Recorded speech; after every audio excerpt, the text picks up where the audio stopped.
Coming to you from the Big Island of Hawaii, this is the Songs and Stories podcast.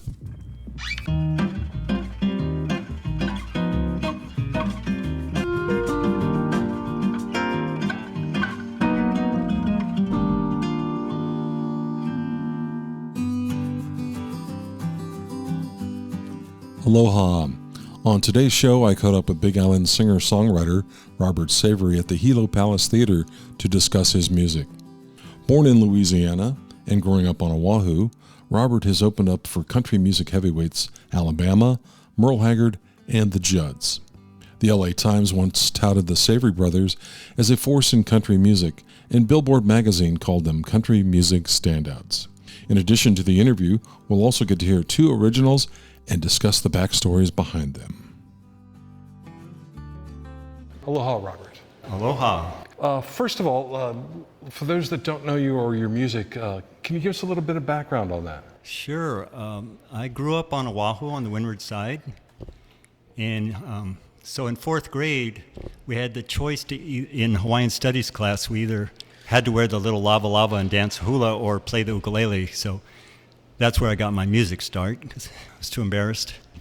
So I started playing the ukulele there and I played teen clubs around, Kaneohe and stuff like that and played. And then my brother and I had a band and we toured the U.S. quite a bit. And we were kind of a country rock band. Mm-hmm. And then we ended up playing, it just happened at that time the money and everything was in the real country honky-tonks. So we really went deep into the country music there.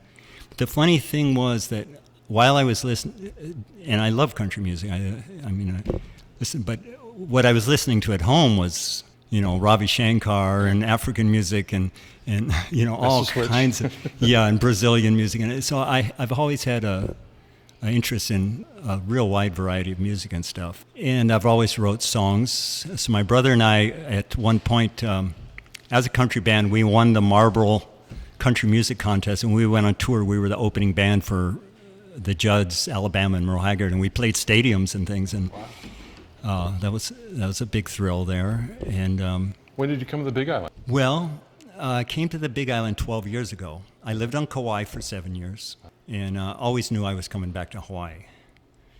So the scene changed, everything changed over there. So I was in LA doing coffee shops and really pushing more of my original songs and things. And I brought my wife over here on vacation a couple times, and she just said, forget it, we're moving. And so she dragged me back here sooner than I thought. And so we live out Pahoa side, and we got some acreage, and we're growing lots of food, and we love the life here.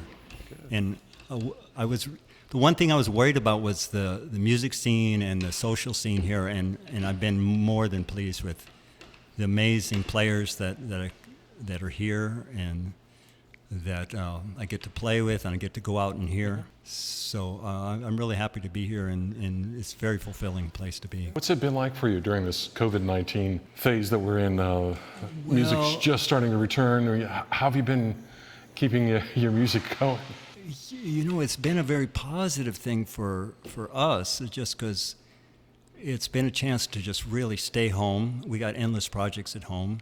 I've got a lot of time to really work with doing some recording and songwriting. Mm-hmm. I belong to the Big Island Songwriters group, and been writing songs with them, and so it's helped me as far as getting more focused and stuff. I do miss gigging. I mean, the last gig I had was at the Space and Light over here, the Kava Bar, and then everything got canceled all of a sudden. Yeah. And I can't wait to get back to it. Uh-huh. But at the same time, it's been a good break for me.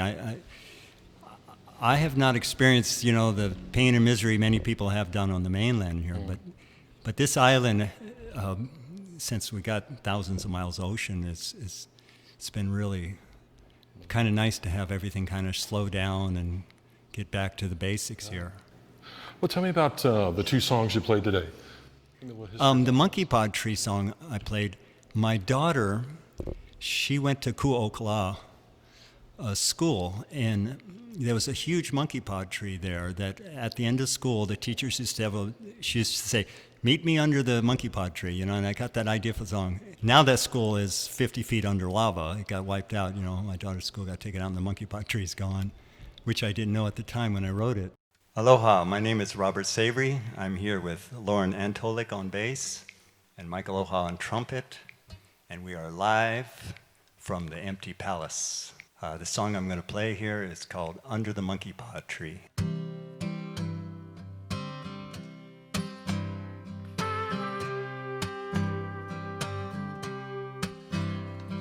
In an open field, they dug a hole and planted a seed 100 years ago.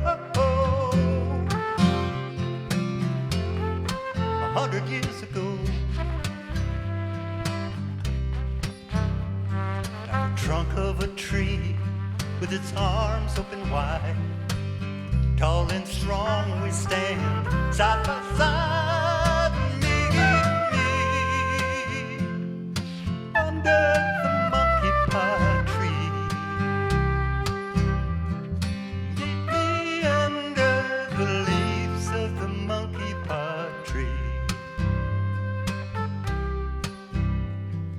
Come from the west, come from the south, east or north, it's word of mouth.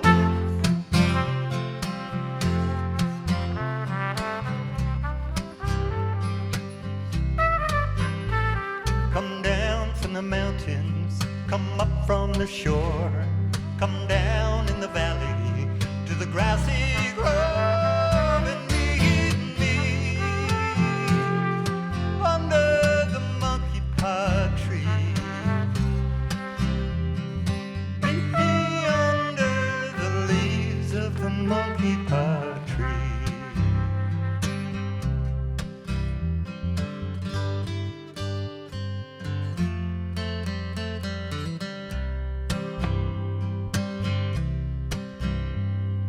Park your car, walk on under, come to share, come to listen,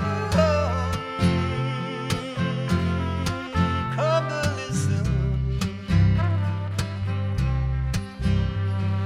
Come from the heart and let's dream of glory, come to sing our love story.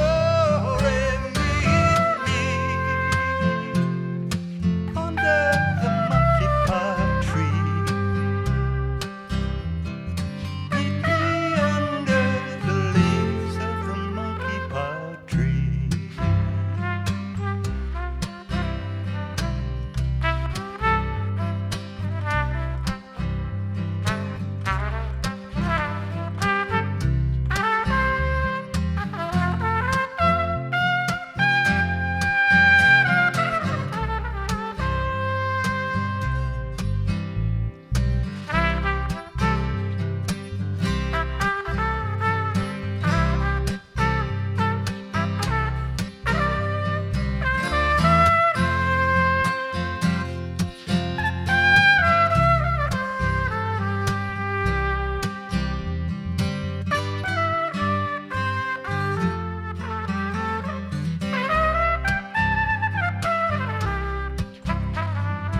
Goodbyes are waiting, but we have arrived, bathing our souls in the shade of the wise. Shade of the wise. Be true to your circle, be true to your line. Let's meet in the middle, the shade is sublime. Meet me under the monkey pod tree. Meet me under the leaves of the monkey pod tree. Meet me under the leaves of the monkey pod tree. In an open field, they dug a hole and planted a seed 100 years ago.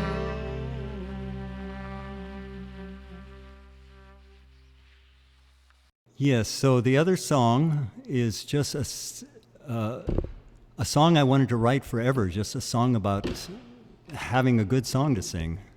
You know, what a blessing it is to just be able to pick up your guitar and sing all the memories and all the feelings and all the things, you know, as a musician that we have, you know, if you have an audience or not. I'm Robert Savery, and I'd like to do a song here called I've Got a Good Song to Sing.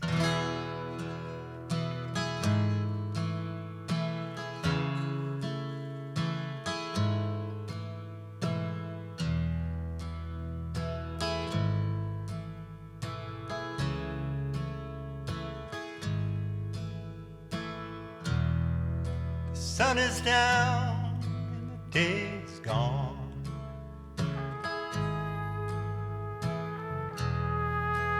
I search my blues for a song.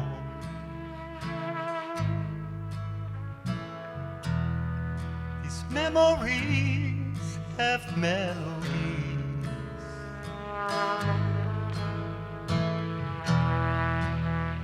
that help me carry on.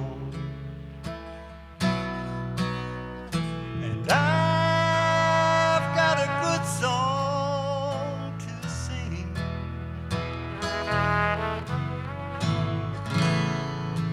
One that lifts up my soul.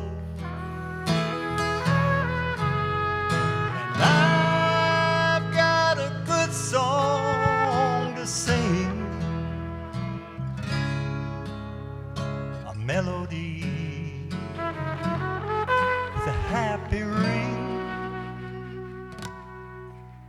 There's an angel on my shoulder when I hear that melody. Let it carry me away.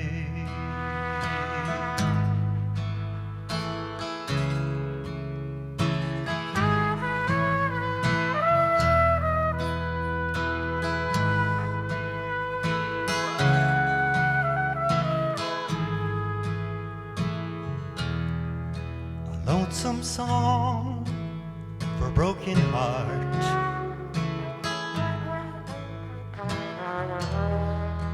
Lovers dance for a brand new start.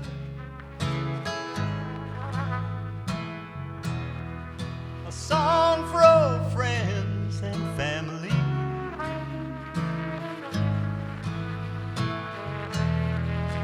A little tune to keep me company.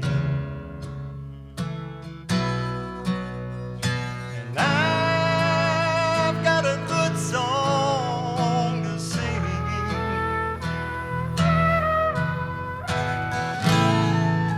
One that lifts up my soul. And I've got a good song to sing. A melody with a happy ring. Higher than a mountain, above the clouds of gray.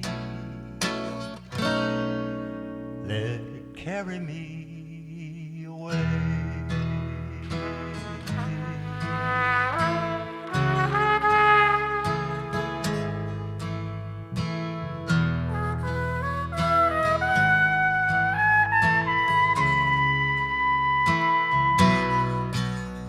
I lied into my load and I wiped my brow.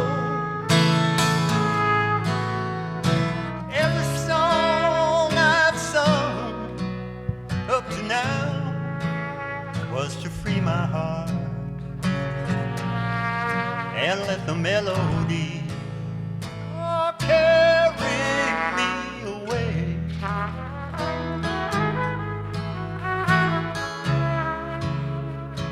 Carry me away.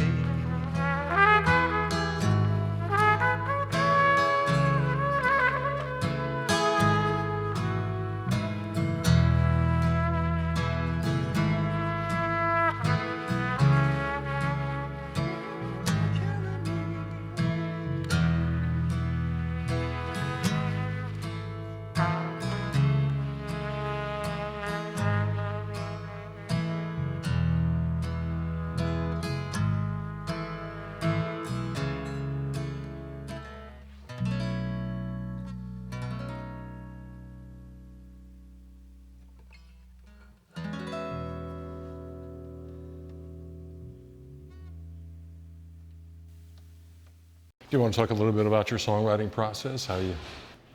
Yeah, my songwriting process is to write a lot of terrible songs all the time, and then every once in a while, in the middle of a terrible song, I get a decent idea, and it just starts coming through me, and I get something good. I use the abundance plan, so I write a lot. I write every day pretty much, and then every once in a while, I get something that I like, and that's. But there was a time in my life where I really pursued. I went to Nashville, and I worked in Nashville as a songwriter a little bit. I worked at Comedy World as a writer in Los Angeles, and Nashville hated me. They hired me because they said, "Oh, you're so different. We need a little spice," but they never used anything I wrote. And but I learned a lot from them as far as writing this under structure and things like that. Well, it looks like your two bandmates have joined you. Yes, with Michael, I would just say with Michael Aloha here, I was at this party in Pahoa, and there was like 10 bands going to play, but the generator broke, and there was no electricity, so everybody went home. And then there was people from different bands were there, and we started jamming together, and it was one of the best musical experiences I've ever had. And finally, they got the generator going, and whoever's left over ended up being in a band, and we've been kind of close friends and mates ever since. Lauren I've been playing with for a couple of years here. I heard him play, and I just begged him to come play with me, basically. What's the first thing you want to do when you get back and play a live gig? What are you looking forward to? Well, I'm looking forward to playing for people, for an audience, and also have a lot of new songs that I'd like to bring out, which has been an advantage of this time off. Is there something special you're working on now? No, there's quite a few, and a lot of times I'm all excited about a song and I play it live and it doesn't work. It might work as a recording, but not as a live song. And then other songs I don't. So it's interesting to play live because you find out what really works with an audience and what people get right away. And sometimes we don't care. We just jam and have a good time, and people appreciate that too. Yeah. I can confirm that he's written a lot of really bad songs. Yeah. But even his bad songs are pretty darn good. I've gotten to hear some of the beginnings, the genesis of some of those tunes, and they're really bad and really, really cool too. So it's fun to be playing with Robert, and it's been fun just to hang out with him and hear these little seeds begin, and then later to hear how he sculpted this brilliant tune. He's like, oh yeah, that thing, I took it and I wrote this melody, and then I changed the melody, and then I changed the chords, and then I changed it again and again and again, and then I may not see him for a while and come back, and it's just like this pearl came out of this thing, that I heard him singing in his yard one day. It's just really, really fun, super inspiring. And Lauren here works for USGS, so he always keeps me updated on the volcano, what's going on and all that. Yeah, that's how I really got into this band, is my volcanic knowledge that these guys just wanted to be safe living down in Lower Puna, down on the Rift Zone. And it turned out I could play music too, so they kept me around. But yeah, Robert's just really great to play with. I'm just really impressed with his songwriting prowess or his songwriting skills, and yeah, he just covers a lot of ground. I think as far as folk music, country music, blues, jazz, kind of Creole, kind of New Orleans, Tex-Mex. He kind of hits all the styles, and so it's just super fun to get to participate in that kind of music and play it in front of people. Well, is there anything else you'd like to add before we go? Just thanks to everyone here at the Palace for What was it like playing in front of with no audience here? It was it was a little nerve-wracking. I mean, just I think there's a little bit of comfort in having an audience to interact with, and I think that's kind of part of the deal with music, is that it's kind of a give and take thing where you're sharing, and the audience is receiving, and it kind of feeds back into itself. And when that audience is not there, I think one aspect of that performance is missing. So definitely missed that, but the opportunity to get to play in front of the cameras and to share it with a larger audience out on the internet, I think that's great, and I think that's important. Yeah, looking forward to seeing how the product comes out. What's the best way for fans to find your music? I have a meager YouTube channel that I'm actually going to be posting quite a bit more in the next few months. Yeah, so I have some videos, some of the live stuff, some of it's just right here in Hilo town and different places and things like that. And these guys play in a lot of the shows here. This is the first time I've ever played at the Palace, and it's such a wonderful historical place that, it's a great feeling in here, great sound in here. So are you on social media too? I'm only on Facebook. Okay. I'm kind of low tech, but I'm trying to get with the program here a little more. Mahalo for your time today. Is there something else? Yeah, for years I've been playing at the Tin Shack Bakery on second Saturday, and and I've been playing third Fridays at the Kava Bar, in Hilo Kava Bar, and then here and there other places like the Tea Room and up in Waimea and a few here and there playing around, but catch us around town. And I guess that's it. Mahalo, guys. Thanks for your time. Mahalo, yeah, and Steve, Okay. You're doing a great thing for all of us. I really appreciate Thank you so it. much. You've been listening to the Songs and Stories podcast, which is a production of Big Island Music Magazine. You can find us on the web at bigislandmusic.net, and be sure to follow us on Facebook. Thanks for listening to Songs and Stories.